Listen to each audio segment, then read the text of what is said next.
An 18th ACC softball title for Florida State.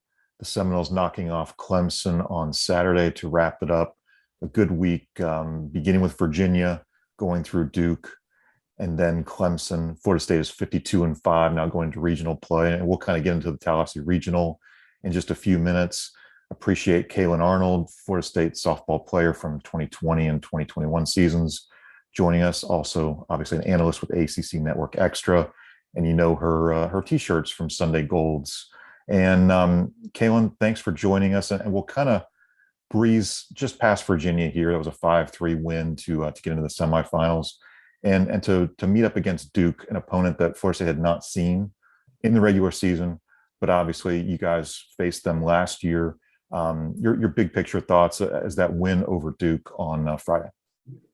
Yeah, so it was definitely, I think, a little bit of a, revenge kind of thing. They beat Florida State last year in the ACC tournament. And so I think the girls had a little bit of fire underneath them, and it was so fun to watch all of the big games and, postseason tournament. Like, anything can happen, in my opinion. Doesn't matter which tournament it is. Like, I mean, you look at what happened, to Oklahoma, got beat by Oklahoma State. Like, so postseason softball is crazy. But Duke, I think, they came out fighting, and so did Florida State. And it was a back and forth for a little bit. Peyton St. George, I thought she pitched well, but, I think that the girls came in with a plan against her, and they were able to execute that plan, Florida State's offense. And I think just, the consistency from the hitters in Florida State's lineup that we've seen recently, Kaylee Harding and Devin Flaherty, Kaylee Mudge, like what those girls have been able to do towards the end of the season has been crazy. Kaylee, has really kind of turned on the power. She's been a big home run hitter, almost caught Michaela. She's getting close. And then Devin just being so consistent. It's almost like every time she gets up, like, she's going to do whatever she can to get on. And one of the announcers actually during the game made a good point. She said, when, Devin comes up, it's almost like it's another leadoff for Florida State because she does consistently get on. And then, she's going to be stealing because she's so quick and such a good base runner. So all around, I think it was just really good softball. And I'm so happy that Florida State came out with the win. Yeah, so 8-6 on Friday, and then going into Clemson, obviously an 8-6 win there over the Tigers. Okay, so I think we may want to preface Clemson.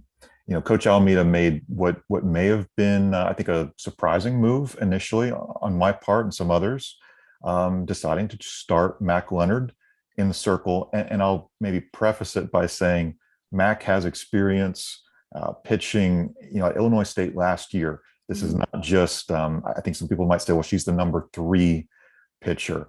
And she may be, but she's a really, really good option. And Caylan, you've been in those rooms when there's discussions about which pitcher is best to attack a lineup, Coach Alameda's strategy. We all kind of thought Mac was going to go, an inning, 2, maybe 3. It's kind of an opener type of situation, to use the baseball terminology. Maybe take us inside the room. What are those strategies as far as what Coach Alameda wants to do in these situations? Right. So, you talked about Mac. She was a starter, where she came from as a pitcher. She pitched a lot of innings for them. And I think people, like you said, don't realize that or don't see that because she's come in, behind Kat and Danielle, who have been such prominent starters for Florida State. And I think, Coach Alameda, when I was talking to her about Mac, she said, I have plans for Mac. Mac is going to be a big part of this team. She's going to be a big part of the circle towards the end of the season. And she's like, people are going to start seeing a lot of Mac in the circle. That's my plan. And so I knew it was going to happen. I just didn't know when, and she kind of tries to ease her into it a little bit because as a transfer, like, I know how hard it is coming into a program and trying to figure out where you fit in, trying to accumulate to the culture of the program, understanding like, okay, I was a leader at my other school. I was there for so many years. I was an upperclassman. I'm still that, but now I'm in a new environment and it's like I'm a freshman all over again because I have to learn everything. So I think Coach really just took her time trying to develop Mac, trying to get her feet wet. So she was coming in, in late innings. Then she started coming in as a closer. Then we start seeing her a little more. And now she's starting in the championship game. And so like you said, there's always a plan as well that goes into it. And the coaches, they look at the teams and they look at what teams do well, what they don't do well. And then that's where they come up with who's going to be pitching this game. So, when you see a team who hits a lot of home runs or who, has a really powerful swing, does a good job at hitting balls up in the zone, you're not going to pitch a rise ball pitcher, right? Because that's going to be pitching exactly to their strengths. You're going to go with someone who's going to throw down. And so, that's one reason why I never pitched against UCLA, because I'm a rise ball pitcher. And so UCLA, they hit the rise ball really well. So we didn't want to do that. So Kat pitched against UCLA. So, but it is interesting being in there and listening to the strategy of it all. And so at the end of the day, Coach believed that Mac's heavy drop ball is exactly what was going to work against Clemson. And so people just need to trust that it's not a spur of the moment decision. It's not something where Coach is like, hey, I think I'm going to pitch Mac today. There's always a lot of research that goes into it. And maybe to some extent, one of my theories is it was hot up in Pittsburgh. Heat, humidity are issues this time of year, especially in the South, especially in Oklahoma City. You encountered that firsthand. Also, is it possible Mac is going to be a part of this program in 2023 also? She's someone that Coach Alameda wants to groom, not just for the postseason, but also for next year. Are there just a lot of different factors here as far as player development?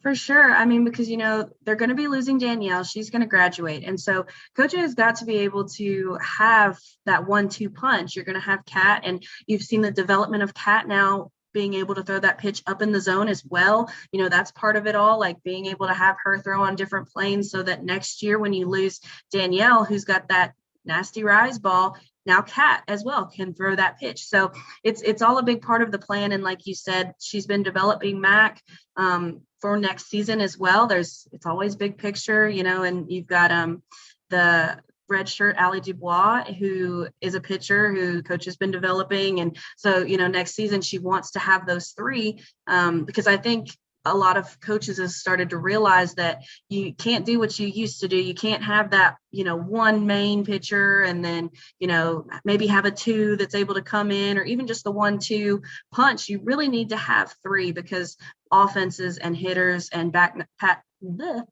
technology, has really advanced. So definitely coaches developing Mac for next season.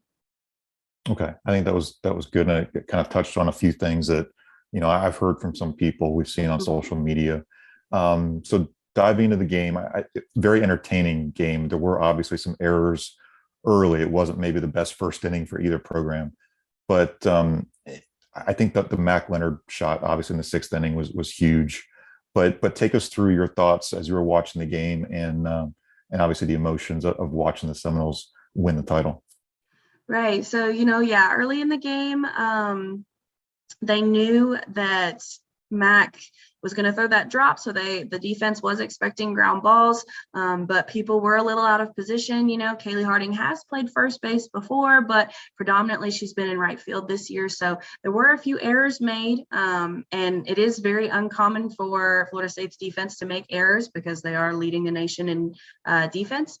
But it was so awesome seeing her not allow those errors to affect her. Her first at bat, she comes up and gets a hit, gets on, and the offense really just exploded as well. And I think that Coach did a really good job of utilizing all three pitchers. You have Mac come in, start, Danielle come in for a little bit, Kat close. It was really fun to watch. But I think Clemson too, they weren't going down without a fight. They made some really good defensive plays. They got some big hits. So it was a lot of emotion. It was a very emotional game. It was very back and forth. But that's what you expect in postseason. That's what you're going to see. Everybody's going to be giving 110%. And it was so awesome seeing Florida State win the championship, because I know last season it was very emotional for us, just because Florida State had been the top. They had won 6 ACC tournament championships in a row, and then all of a sudden the streak is broken. And, people are like, wow, the ACC is really growing. Florida State is not that number one. They've got these other teams who are also just as good. So it was crazy. And I was shocked that Clemson was the one that we faced. I was really thinking it was going to be Virginia Tech in the previous video that we did, I said Virginia Tech in the championship, and I think that's really who everybody was expecting. But Clemson said, no, ma'am, we're coming in and we're fighting and we want this. And so it was really cool. And, Valerie Cagle, props to her. I thought she did the best that she could. She, I think, is battling injury. I don't know if you saw her, but they were trying to rub out her shoulder in the dugout. I think, she's got something going on in there. So she came out and she still gave everything that she had to her team. So good job to them. But I'm really happy with how the Seminoles continue to fight. And I think that's been their motto all season, is just fight. We're never out of it. Anybody can do it. It just takes that one big moment. And so the Seminoles are never out of it, no matter what. Yeah, I think I'm glad you touched on that. I think that that mental toughness, in addition to being physically ready to get out there and get after it every day, that's something that's been very consistent with this team throughout the season. And as we touched on the last week, they find so many different ways to beat you, and they find so many different people up and down the lineup or pitching staff in the field, whatnot. It just comes together quite well for them. Okay, before we get into the Tallahassee Regional, Caylan, SundayGoldsCode.com. Let's promo your company. I think you've got some new items coming out too.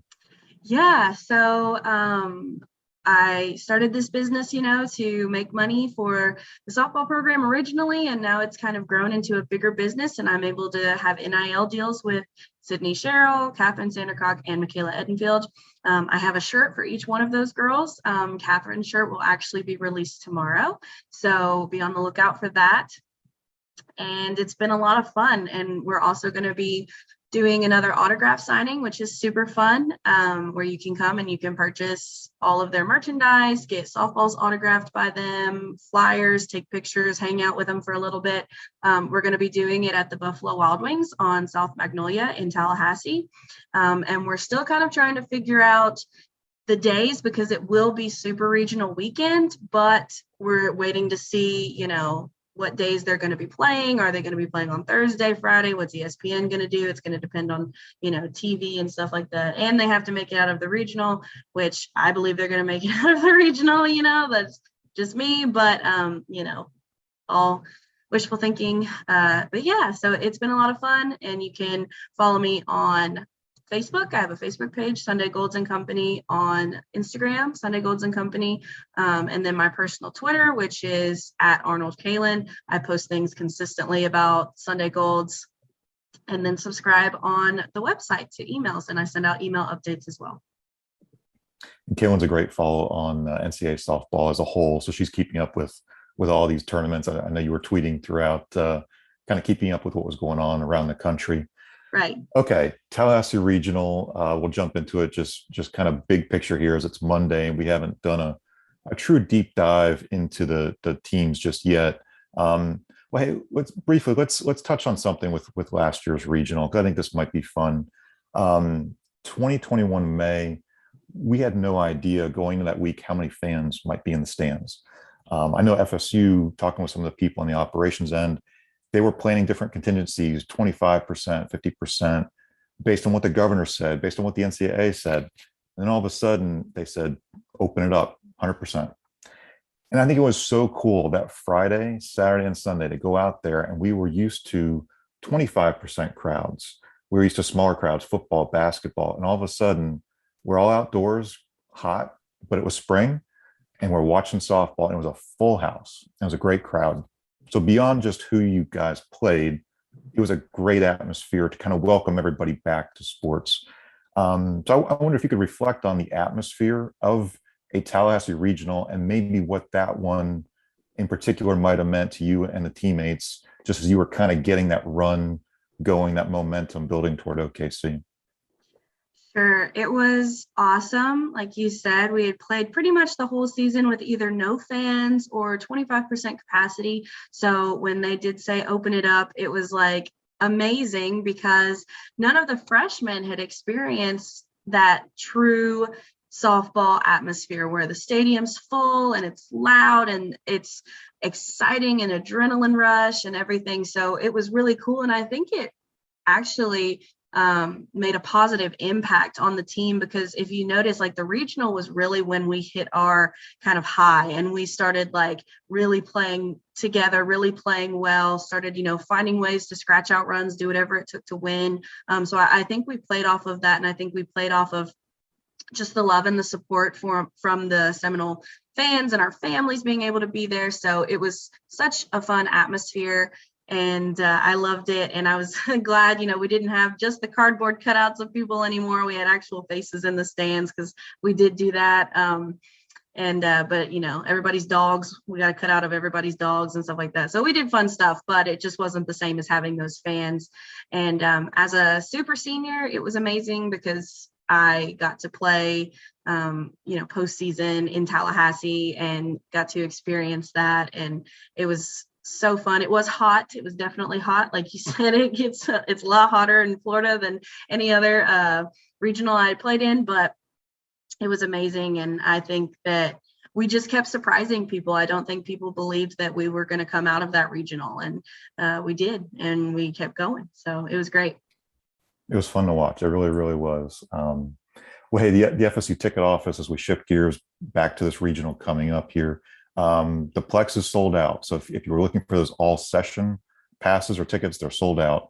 There are going to be some single day tickets on sale. Seminoles.com. Check them out Friday morning. You may want to jump on that at 9 a.m. because those are going to go fast. Otherwise, you're going to have to park up in the parking deck very, very early to get your spot and be there with the animals from section B and everybody else. But okay, let's go in briefly here on Florida State Howard. That'll be the 8:30 game on Friday on ESPN Plus, and then the early game will be 6 o'clock. That'll be South Florida and Mississippi State. I know, Caylan, you've kind of had a chance to watch some of these teams, do a little bit of research. It is Monday. We're kind of just diving into some of these teams, but your kind of early thoughts on some of these teams in the regional. Right. Well, I know a lot of people have been looking at USF and primarily Georgina Korick, their pitcher, who has been absolutely outstanding this season. She has broken a lot of records at that university, and her ERA right now, I think, is 0.54, which is just ridiculous. But, she hasn't been perfect. People have beaten her. So I think it's really going to depend on Mississippi State's offense, because in my opinion, I think Mississippi State's offense is a little bit more powerful than USF's offense. They have Mia Davidson, who's, her average right now is 390. She's, one of the home run leaders with 90 in her career. She's a very powerful hitter. You definitely want to be careful and respect her when she's in the box. And then they also have Chloe Malaulu. I'm pretty sure that's how you pronounce it. And, she's batting 328, and Paige Cook batting 323. So, they have people in the lineup who are making a big difference, a lot of RBIs. Mia and Chloe both leading. Mia and Paige both leading with 41 RBIs on the team. So, they're a big hitting team. And then going into their pitching staff, their staff is really interesting because they do truly pitch by staff. If you watch them at all in the SEC tournament, they started Annie Willis, who seems to be like their main go-to girl. She's big, she throws hard. Her ERA is 2.7. But she started, and then Kenley Hawk came in. She's done really, really well for them. She throws hard, and, was kind of that bulk pitcher in the middle. And then Aspen Wesley, who does not throw hard, but she is very spinny, closed. And then the next day they did the complete opposite. So Aspen started, Kenley was still the bulk pitcher, and then Annie closed the game in the SEC tournament. So they pitched very well as a staff. And personally, I think if they're able to beat Georgina, then Florida State's going to be facing Mississippi State in the championship. But if Georgina comes out, she shuts them all down, and her USF offense is able to score at least one run, then I believe we'll see USF. And I believe Georgina will pitch the championship game as well. I think they'll be riding her probably for the rest of postseason.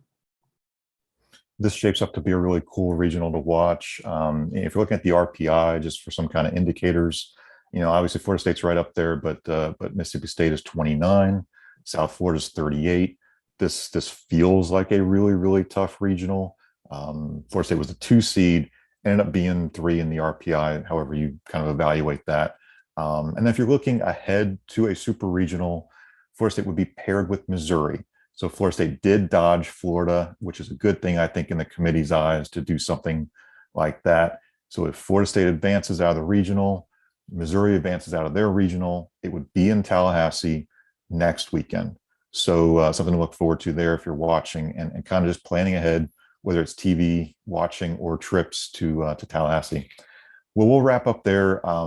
We'll join us again next week. We will discuss the regional, preview a super regional maybe, and talk a little bit about what's going on around college softball. Caylan, thanks for joining us. And as always, enjoy the softball coming up. Thank you guys so much. I appreciate it.